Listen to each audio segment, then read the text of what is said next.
for countries that have yet to meet the United Nations. It's quite a long list. It includes the United Kingdom, where I come from, that the persons with dementia should use the opportunities which are legally already theirs to write a report on the situation of people with dementia in their country. I've mentioned Canada as the first opportunity, but after Canada there are about 30, 40 other countries, and then there is a cycle of reports. So those who started, like Chile was one of the first countries, they have to make another report. So what we're looking for is the full involvement of persons with dementia when their country, nearly all countries have ratified the convention, so that means they have an obligation to it in international law, and the government must come to the committee and face questioning. The non-governmental organizations, as I said, they have a right to the report. They also have a right to meet the committee in Geneva and to have both public and private discussions with the committee or its chair or some of its members. So it's a very, very democratic, open process. Everything is published, everything is on the internet. It's possible to watch the proceedings, nearly all the proceedings, on a webcast. So these are very important opportunities. We're a little late arriving, but it doesn't matter because these countries will come around again.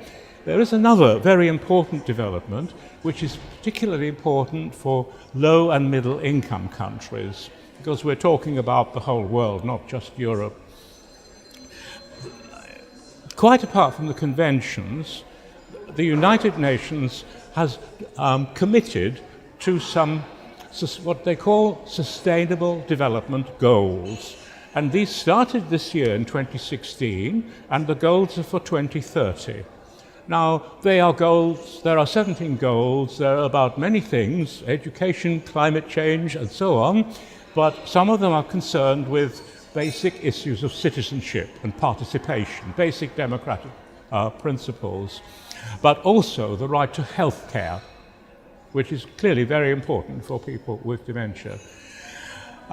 We are worried that part of the convention, people with dementia will be forgotten in the Sustainable Development Goals in each country in the world. It applies to the whole world, but it's most important for developing countries and low and middle income countries. It's partly because dementia is somehow perceived as a problem for doctors, a problem for health authorities, and there is very little discussion about human rights. There is here at this conference. So the climate is right, but in the big world out there, it is rare.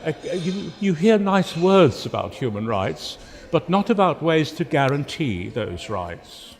So there are really two stages. One is to be there when policies are being formed, and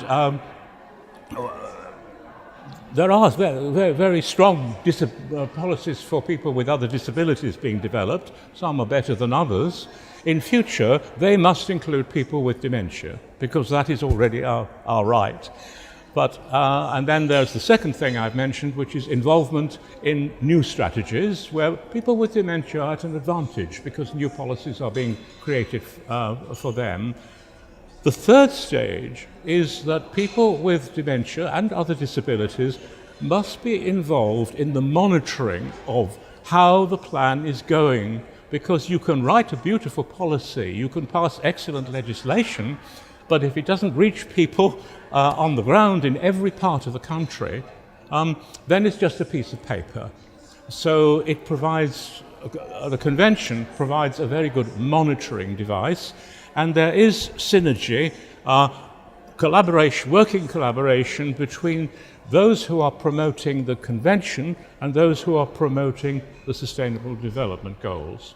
But there has to be involvement, because so far, partly through our fault and the fault of our organizations, we've not taken advantage of the opportunities which are already there. But I hope from now this will change. So I feel when the history of dementia and disability are written in 100 years' time, April 2016 will be seen as a watershed, a landmark. At least I hope so.